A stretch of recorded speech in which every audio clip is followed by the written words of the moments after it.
Okay. Okay. Well, first of all, thank you for inviting me to give this presentation.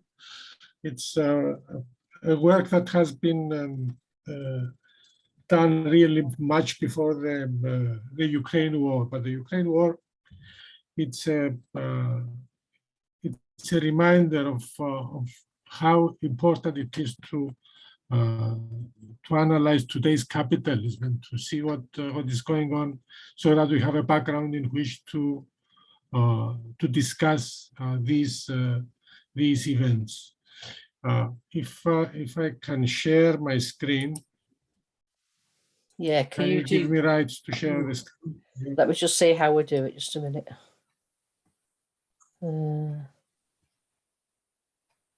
Right, I think if I make you co-host, you can do it. Yeah. Just see if that works. Yeah. You got the facility now. This is fine. Yes. Very good. Okay. Yes.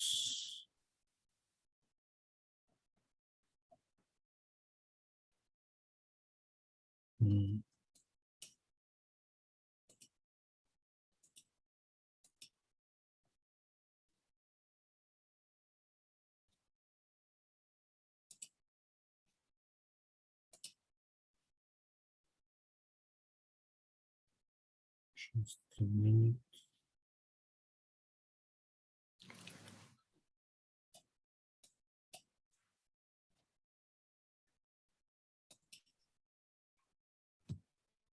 Well, the first thing that we have to understand, I think, today is that capitalism is not the same as it used to be, and this is something that we should take into account when we try to analyze things like Ukraine. As I said, this presentation was prepared much before the Ukraine war, but the Ukraine war is a pointer that all this is important, because it's not. I don't think it's a war between Russia and Ukraine mainly, but in fact it's a war between America and Russia, and we have to see this in the context of conflicts that exist between America and China, conflicts between relations between Russia and China. And we have seen last week, I think, this NATO meeting, which there you see all the leaders of the West. And the objective of the meeting in Madrid was really to consolidate the alliance against Russia. On the other side, you have Russia trying to get another alliance going on. Is not going, of course, with the same success as NATO. But again, we have countries that they behave in a very problematic way towards their people, towards the people outside their countries. And we don't know how far this alliance can go, or whether it will go anywhere.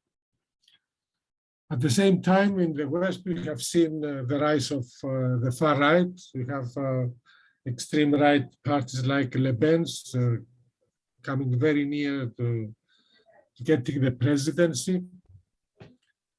And we have Nazis like the Greek Golden Dawn and other organizations elsewhere, which maybe now they are weakening, but they are weakening only at the cost of the traditional right moving towards their positions, towards their thinking about virtually everything on their agenda. And underneath all this, we have these extreme and indecent inequalities with with billionaires playing silly games in their 5 minutes in space, while we have millions and millions of people starving and living in abysmal conditions. And of course, COVID has come to make the situation worse, to make inequality greater, and behind all these supposed benign attempts to alleviate the problems of the common people, they also increase inequality and also create the conditions for separation, create the conditions for stopping any resistance to the great monopolies. And the great monopolies, of course, they are in specific sectors. One of them is big pharma. And to get an idea of how these people benefited from COVID, we know that just 8 top shareholders at Pfizer and Moderna made more than 7.8 billion pounds in stocks growth in a week after the discovery of Omicron. The shares in the pharmaceutical giants rose by 7.4% and 13.6% respectively. Moderna's CEO alone added over 800 million to his personal fortune, and he sold off 10,000 shares for 240 pounds each on 26 November, the day after the variant was announced, and he cashed out 2.4 million pounds. And he did this because he knew that this is not real wealth. It's just an imaginary wealth that is being bandied about. And of course, we should not Moderna's CEO. He's the one who refused to share the recipe for Moderna's vaccine with WHO to help manufacturing of mRNA vaccines through its new hub in South Africa.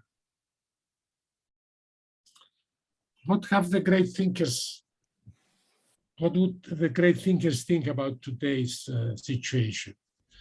Marx said that no social order ever disappears before all the productive forces for which there is room in it have been developed. He was trying to say that you cannot make a revolution at will, that there is a base on which you have to base your revolution, and it has the system has to exhaust itself. It cannot just be overthrown because some revolutionaries want it to be overthrown. And he also said that new higher relations of production never appear before the material conditions of their existence mature in the womb of the old society. So he was saying that if we are going to build communism, the conditions for it have to be built within capitalism. We cannot expect that one day we shall have a revolution and we shall start building communist relations of production. And of course, he said that mankind always takes up only such problems as it can solve. You may have great thinkers, you may have people who design the future, but they mean nothing unless society is ready for it, unless the material basis for what they are thinking is there. Moving forward to Lenin, he said also some important things. We have seen that in its economic essence, imperialism is monopoly capitalism. This in itself determines its place in history. For monopoly that grows out of the soil of free competition, and precisely out of free competition, is the transition from a capitalist system to a higher socioeconomic order. So he was not shouting, monopolies are bad. He was saying these monopolies is the transition to a higher socioeconomic order. So he was seeing in these monopolies, the maturing conditions for revolution, the maturing conditions for communism, the basis on which communism will be built. And this is something that we always miss in our discussions. And all this thinking that we can get rid of monopolies by going back to capitalist competition, it's not in Lenin's thought. What he's saying is that from monopoly, you can only go forward, you cannot go back. Another great thinker, Keynes, who was not a socialist, and he would not, of course, care about the transition to socialism. He said a few important things. And one of his phrase was that in the long run, we are all dead. The long run is a misleading guide to current affairs. Economists set themselves too easy, too useless a task. If in tempestuous seasons, they can only tell us that when the storm is past, the ocean is flat again.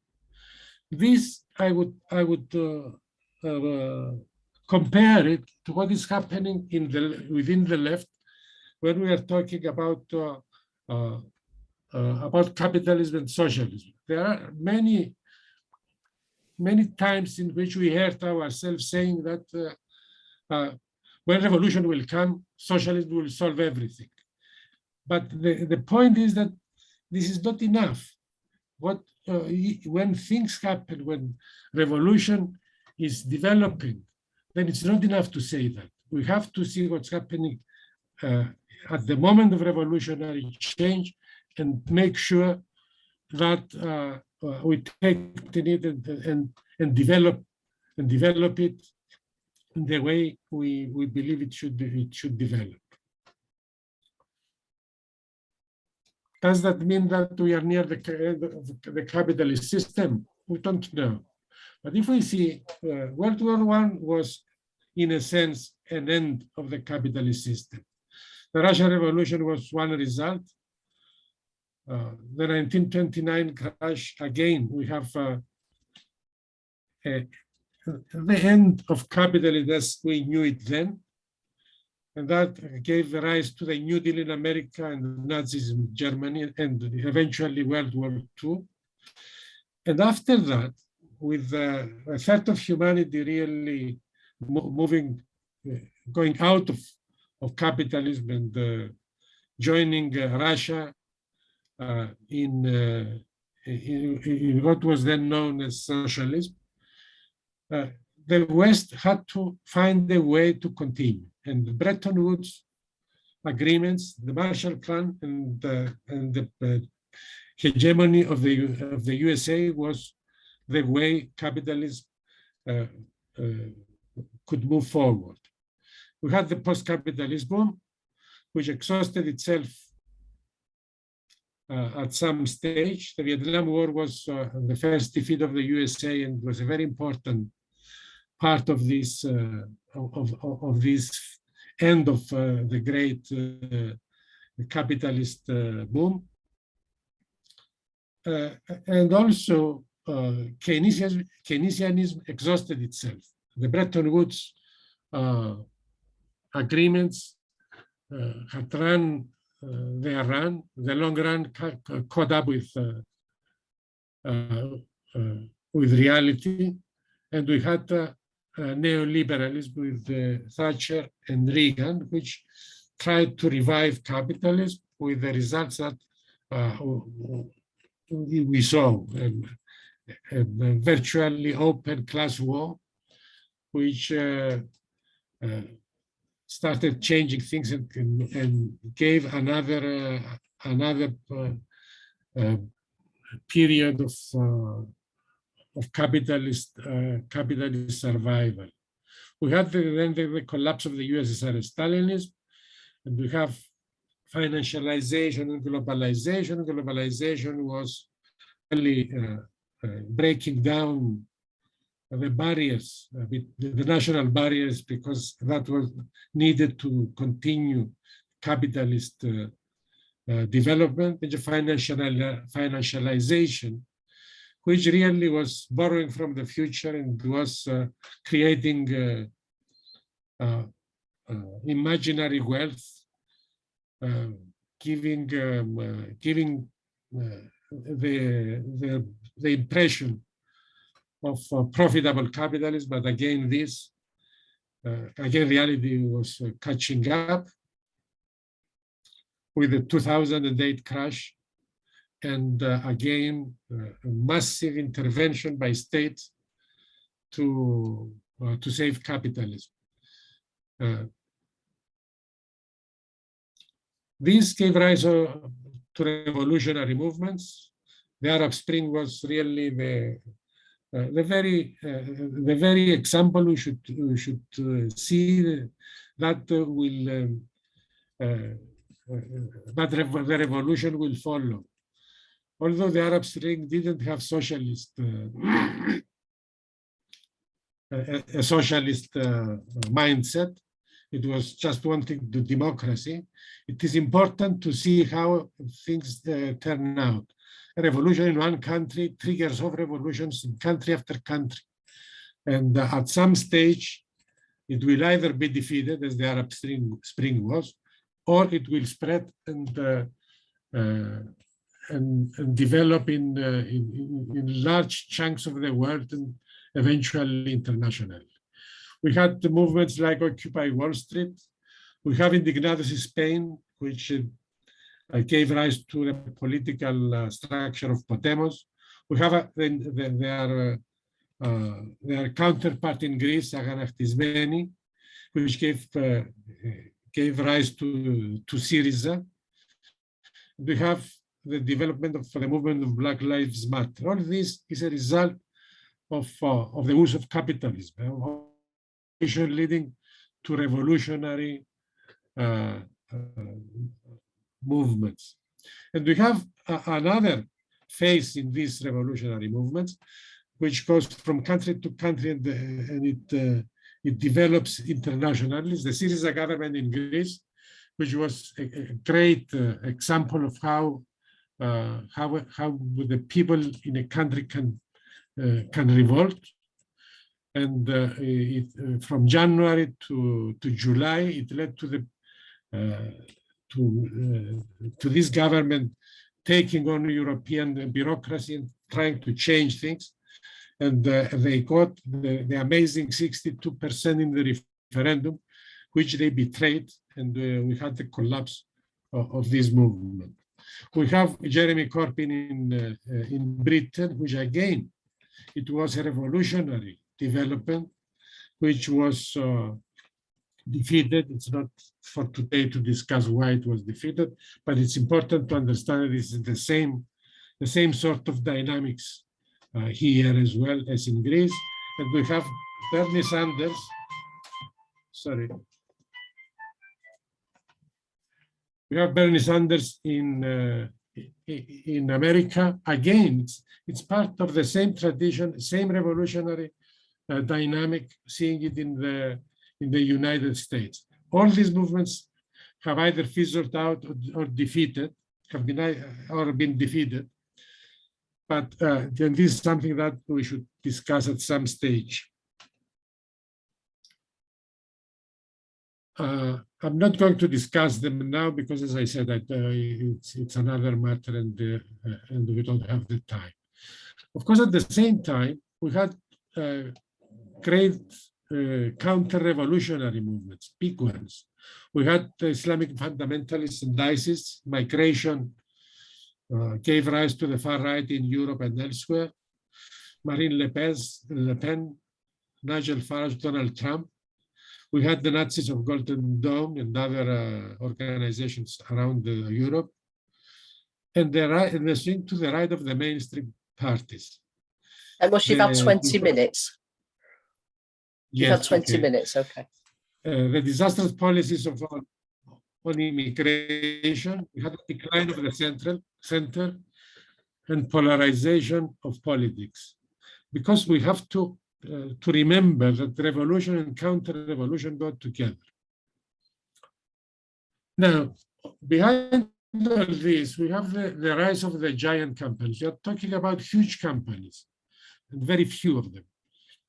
To get an idea how this is reflected in terms of wealth.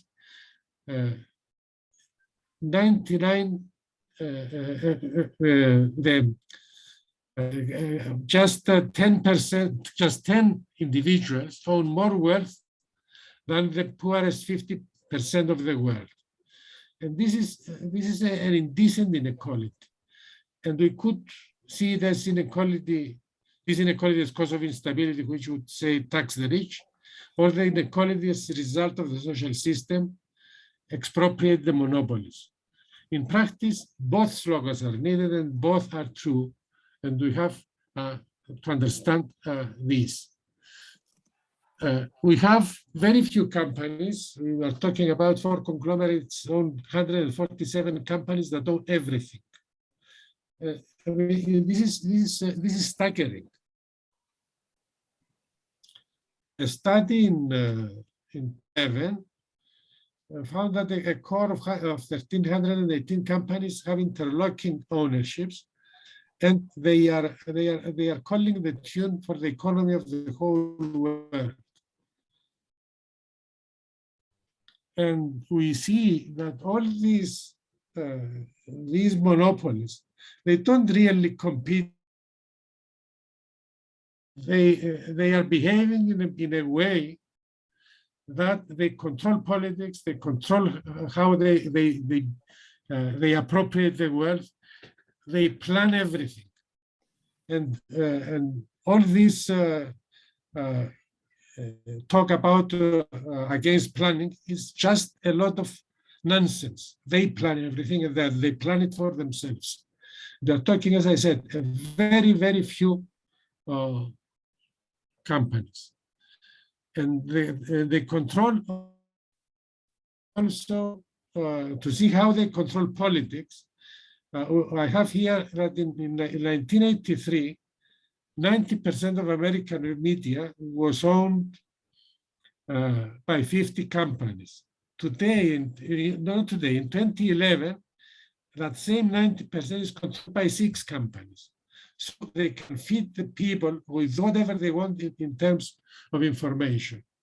The conditions for the new high relations of productions have matured in the group of the old society. It's there, these very few big companies that they control everything to make profit. We could take them over and we could use them for the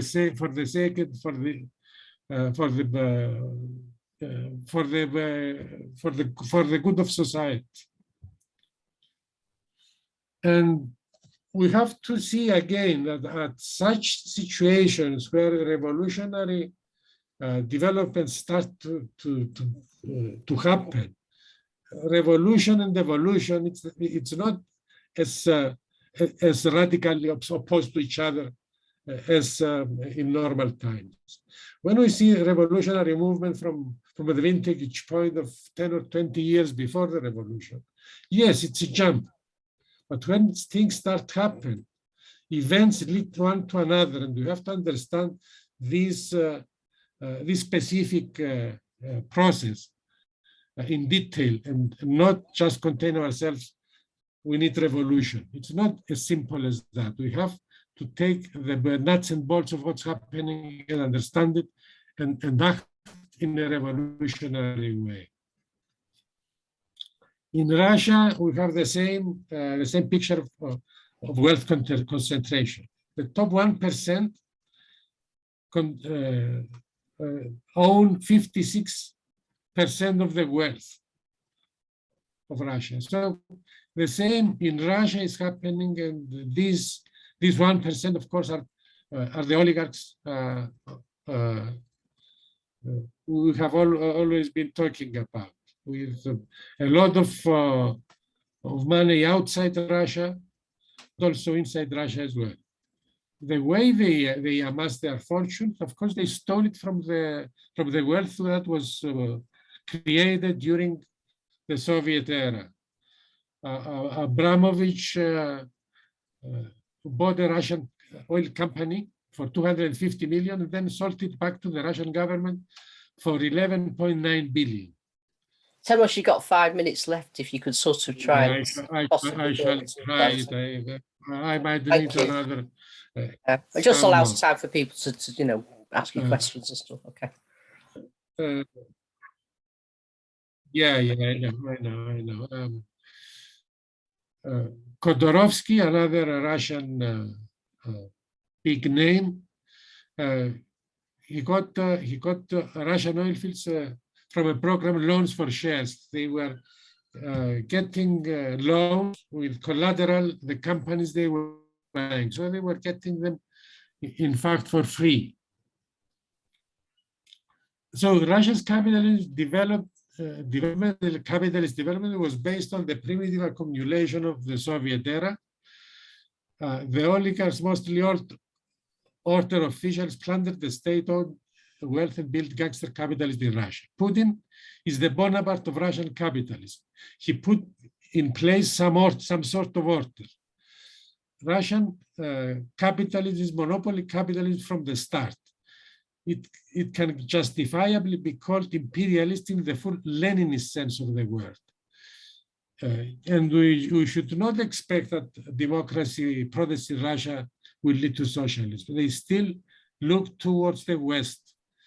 The Western capitalism is their goal, unfortunately. And that's what they see as democracy. In China, we have again huge monopolies. Monopolies that are even bigger than US monopolies. So there again, we have the same sort of processes, and it's not strange that China is behaving like an imperialist country in its relationships, its relationship with other countries. And again, there is the difference that is run by the Communist Party, the whole country. But again, an overthrow of the Communist Party will almost certainly mean a move towards capitalism. Here we have the inequality, the wealth concentration in the United States, Russia, and China is not much different. And I say in view of this that the success or failure of the revolution will be decided in the advanced capitalist countries. We should not expect that Russia, China, India, or any other peripheral country of the revolution can lead to socialism unless the revolution spreads to the West. And unless we have forces in the West to continue this revolution, then sooner or later such attempts in these countries will either lead will not lead to socialist change. Look, Temos, you've got about a minute to go. If you could just try and draw it to a close, because we can return back to some of this material and discuss. Okay. I shall wrap it up here and say that there is a lot of discussion that the communists failed, and I can only say that Bertolt Brecht in his Taylor of Ulm said it best. I'm not going to read this, but I shall leave it here. Whoever wants to read it can refer to this poem, which the Taylor of Ulm tried to jump to fly, and he got killed. So the bishop says that you see, man will never fly. Of course, we know the history of aviation. Thank you. Thanks very much, Temos. If you just want to stop the screen share, and then we can move on to the discussion. That's great. Right. Well, thanks very much for that, Temos. Quite a comprehensive introduction. If you'd like to come into the discussion, can you preferably put your electronic hand up, please? Who'd like to kick it off? Matthew. Right. Okay. Yeah, right. Well, thanks, comrades, and thanks, Samuel, for that introduction. I agree with a lot of what the comrade says. I don't agree that Russia is imperialist, principally because it's essentially doesn't have industry to any notable degree, and it pumps out money, which it doesn't use. Basically, it's an extractive economy. It extracts money and removes it from a country, and then keeps it in the imperialist countries. I mean, essentially, the Russian gangsters are essentially just looters. It's a different form of economy. However, I think that the important thing, the thing that there's various things that I think that Themos lives out. The first, of course, is Trotsky, and Trotsky's important question where he says in the transitional program that all talk to the effect that historical criticism have not yet ripened for socialism, the product of ignorance or conscious deception. The objective prerequisites for the proletarian revolution have not only ripened, they've begun to get somewhat rotten, which is quite clear now. I mean, society is now in a near gangrenous state.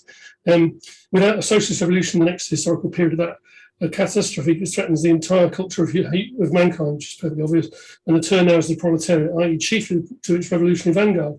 The historical crisis of mankind is reduced to crisis to the revolutionary leadership, which of course is the transitional program, which I mean, Trotsky is precisely the key person in this. I think the thing is, the core for the capitalist class, and the capitalist class understand this, is control the working class. It understands that the ruling class is deeply conscious these days. Finance capital in particular, obviously. It understands its main thing is to control the working class. It understands it's on notice. I mean, the Russian Revolution makes this quite clear. The ruling class is on notice. How does it prolong its rule against its grave diggers? The thing is also is it's had to concede in extremely large degree to the working class on a number of fronts. Obviously, materially, which obviously it's trying to recover, but it has had to concede over a large period to the working class. Obviously, in terms of organisation, I mean, purely in something like the organisation of the workplace, which has become largely socialised in many any form of intellectual labour is extremely difficult to control. Actually, the control of the day-to-day conduct of affairs is given over to the intellectual workers. There is very little other way of doing it. I mean, you can oppress people, yes, but you can't force them to think in ways. It's not possible. I mean, they have to concede this socialisation of labour. The other thing, the thing is obviously, as Semos quite rightly outlined, is this massive oligopoly, obviously, which is precisely the end point of capitalism. That actually, of course, the system of value itself is broken, is broken. For this reason and others, but this is one of the factors. That it then becomes systems of control. As I say, in terms of things like, as you say, that the Bretton Woods. Bretton Woods was absolutely contingent on Stalinism, required a bureaucratic means of controlling the workers' organisations, and was precisely that Cold War system. That, of course, they abandoned in 1971, obviously because it was breaking down. It couldn't do it for them, and they moved to finance capital. Which is the system they held from the middle 70s. And finance capital is in Britain is Thatcher. In the US is Reagan. Matthew, do you think you could just wind up in a minute because there's a queue of fans? You can come back in later. Yeah. But the other thing is that system. The point being that system exploded in 2008. 2007-8. We're now left with a capitalism that does not, where it's actually sort of groping around and using these strange methods of austerity and sorted political manoeuvres and all this sort of stuff. But it does not have an alternative. It does not have a system because the one it was using exploded in its hands. And this is why it's got this huge problem at the moment. And obviously we can go further into it. Thanks. Thanks very much, Matthew. Yeah, George next, please. Thank you. I'm going to put forward the notion first that Russia is not an imperialist country. And you've only got to look at the,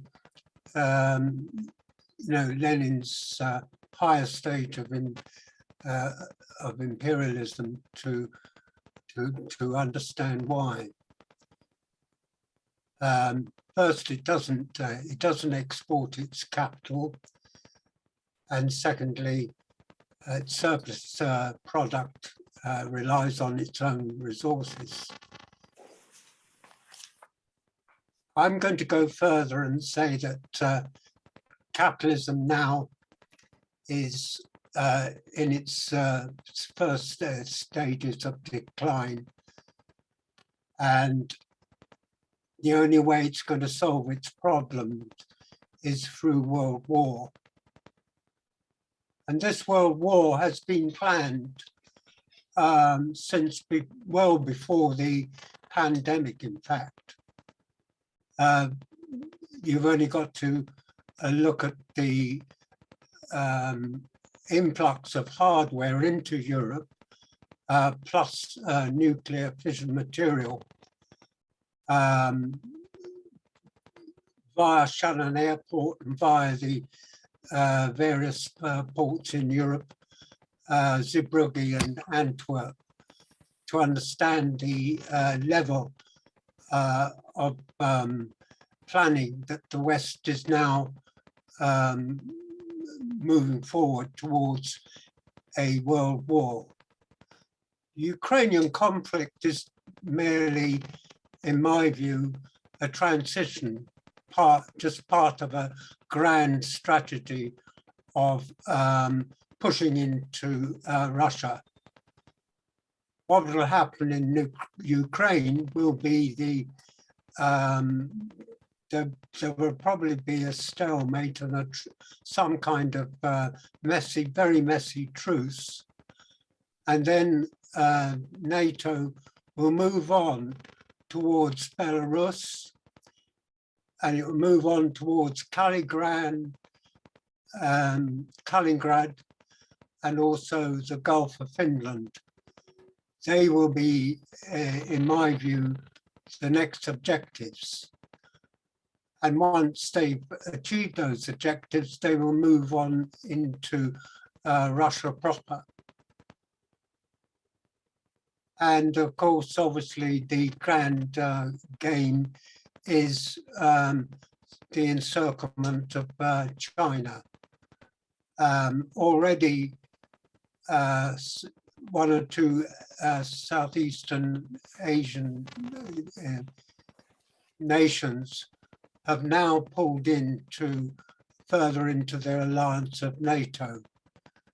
Japan recently was at the Madrid conference only last week. It's a very significant turn of events. And that's where I see the scenario going.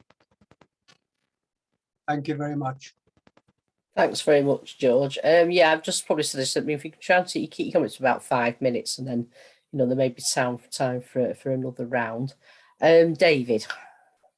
Well, first of all, Themos, thanks very much for your presentation, which dealt with many global measures and enable us to get an idea of the world balance of forces, particularly in relation to capitalism and monopolies.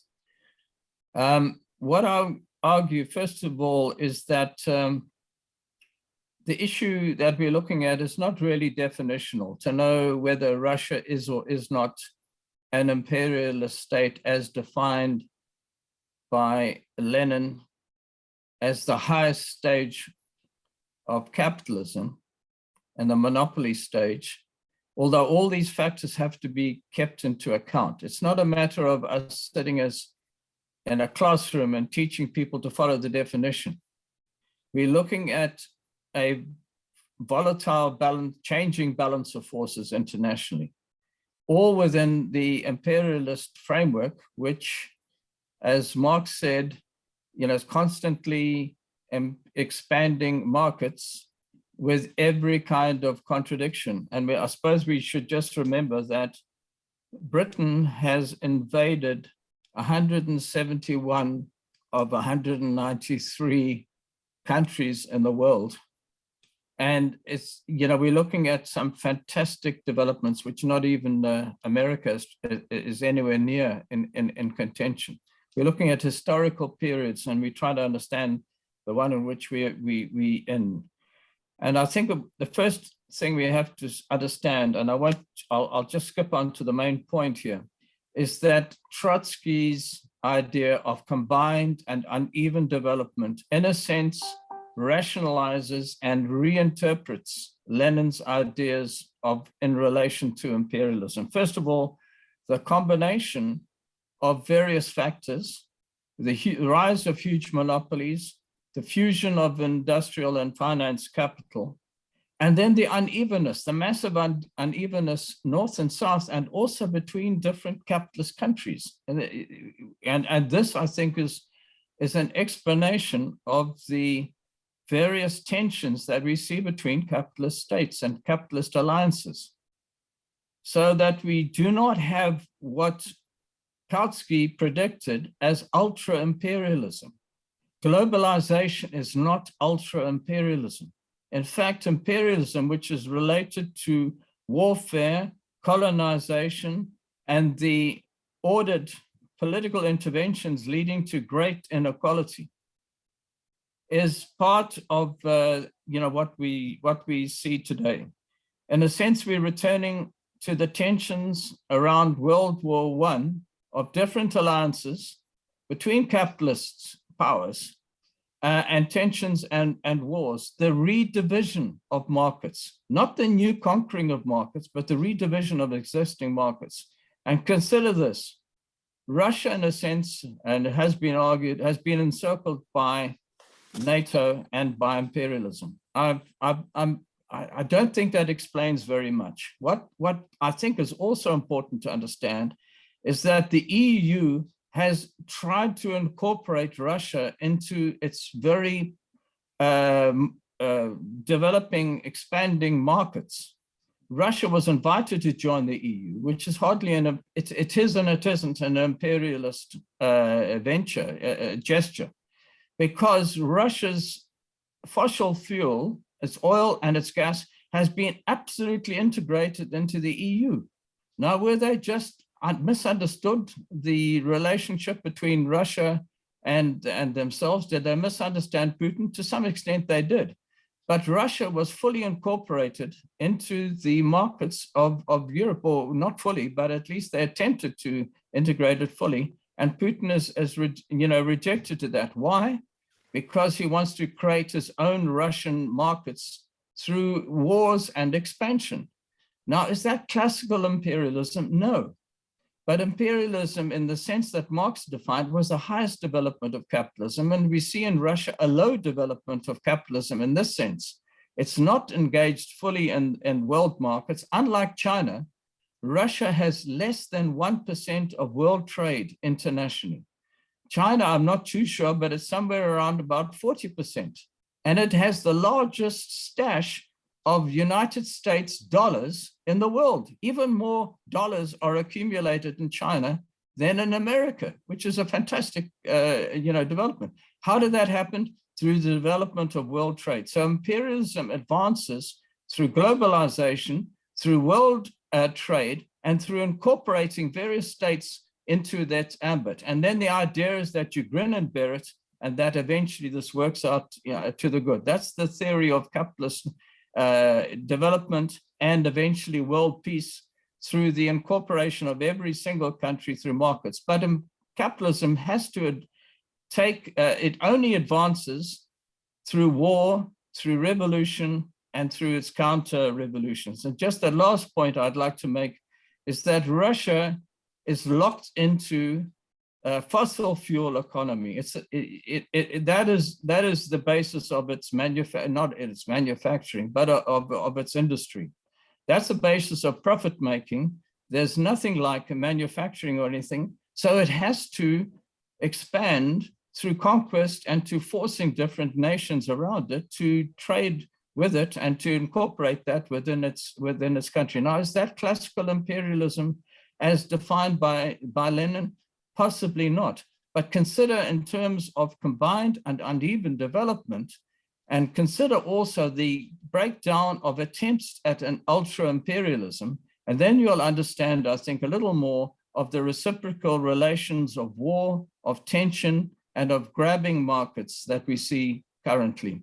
But thanks, Simos. I think you started a good debate. Let's turn to the focus again on Russia and possibly with Ukraine, and try and clarify some of these ideas in the context.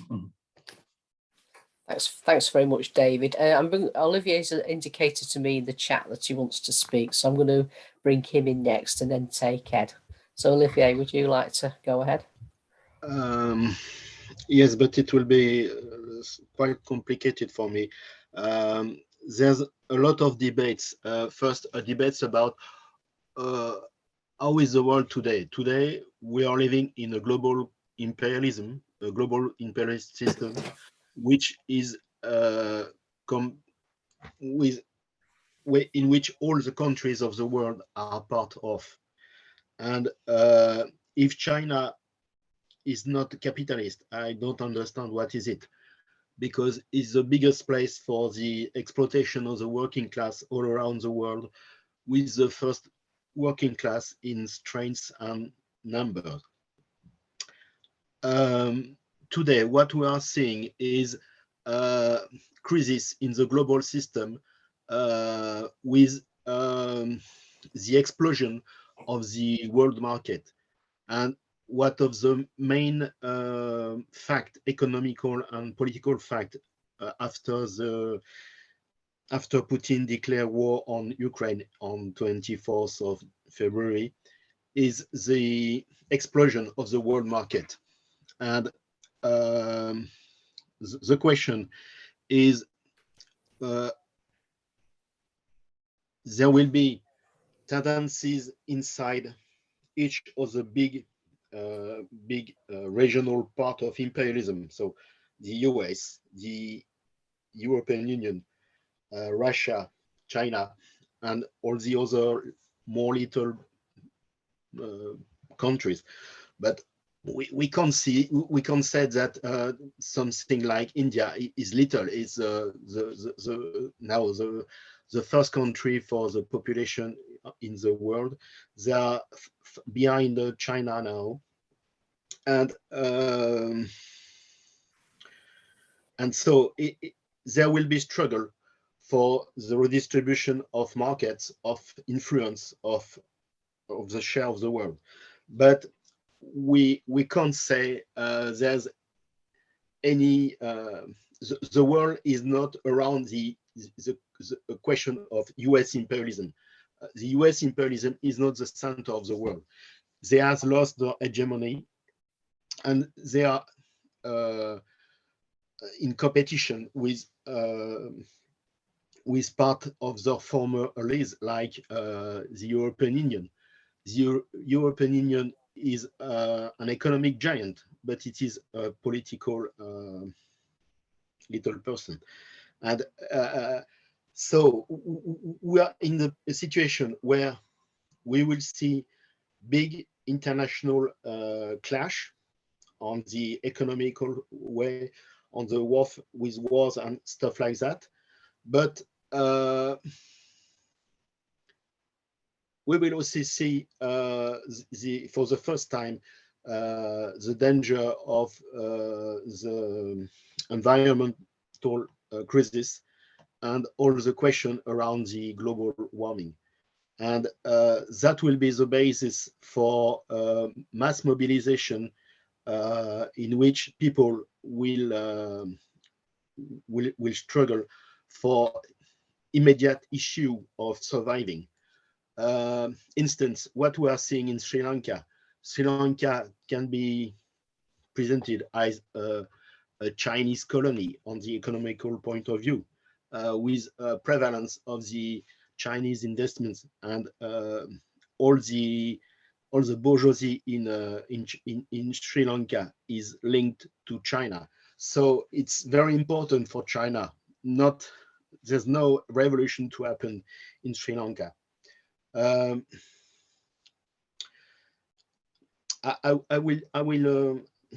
will go not very far in this intervention because there's a lot of subject to talk about, and I won't have enough time. Thanks. Thanks very much, Olivier. Ed. I completely agree with Olivia that there's a huge amount that can be discussed in this meeting. And Themos did a masterpiece of introduction in terms of a really beautiful systematic presentation of how capitalism has developed to the point where it absolutely needs overthrowing. I don't think that in Themos's contribution there came out, maybe it's because you were short of time, Themos, but I don't think there came out enough about what is the nature of imperialism. And I think you were probably just getting to that when you ran out of time. The way I look at the question is this. I mean, there are all kinds of features in capitalist society that are very representative of the development of capitalism. Things like the development of monopolies, the development of big companies, the development of exploitation, and so on. And capitalism is in a state of flux, a state of change all the time. There are some enterprises who are going down, who are crumbling in the face of competition from others that are growing and enlarging. And it's not possible any one time to be absolutely precise about what company is a monopoly, what company is tending towards monopoly, what company is definitely in competition with others, and so on, because all of this is in a state of flux. And so with imperialism as well. There's no question about the imperialist role that Britain has played in the past, that France has attempted to play, not as successfully as Britain, that Germany in the past strived to play and was thwarted and prevented from playing that imperialist role on a global arena by the pressures, the economic pressures and the wars of British imperialism. There's no question that America is a dominant imperialist power, and there's no question that China is moving in the direction of having imperialist influences in other parts of the world. But all of these things are in a state of flux, and I think it's sort of sectarian type hair splitting to get involved in an argument of, is Russia imperialist or isn't it? There are some features in the way Russia has developed its economy post the collapse of the Soviet Union that demonstrate that absolutely there are Russian economic interests that are striving to play the role of imperialists in a war, in a world where Russia is not the biggest player. And that of course is the background to this question of the war in the Ukraine at the moment, because there's no doubt that the EU, working primarily with the United States, has made more and more encroachments, economic and political encroachments and influence into Eastern Europe. And from the point of view of Russian aspirations to become imperialist, these are a threat, which is of course the background, because the next ground for struggle in this issue was the question of whose side Ukraine was going to go on to when it comes to the expansion of the EU. So to me, this is not a question of kind of taking a slide rule and looking at how many companies in Russia are exporting capital and so on. It's a question of looking dialectically at some of the features of the Russian economy that demonstrate imperialism, whilst recognizing that those imperialist tendencies are very limited in relation to other bigger imperialist players on a global arena. So,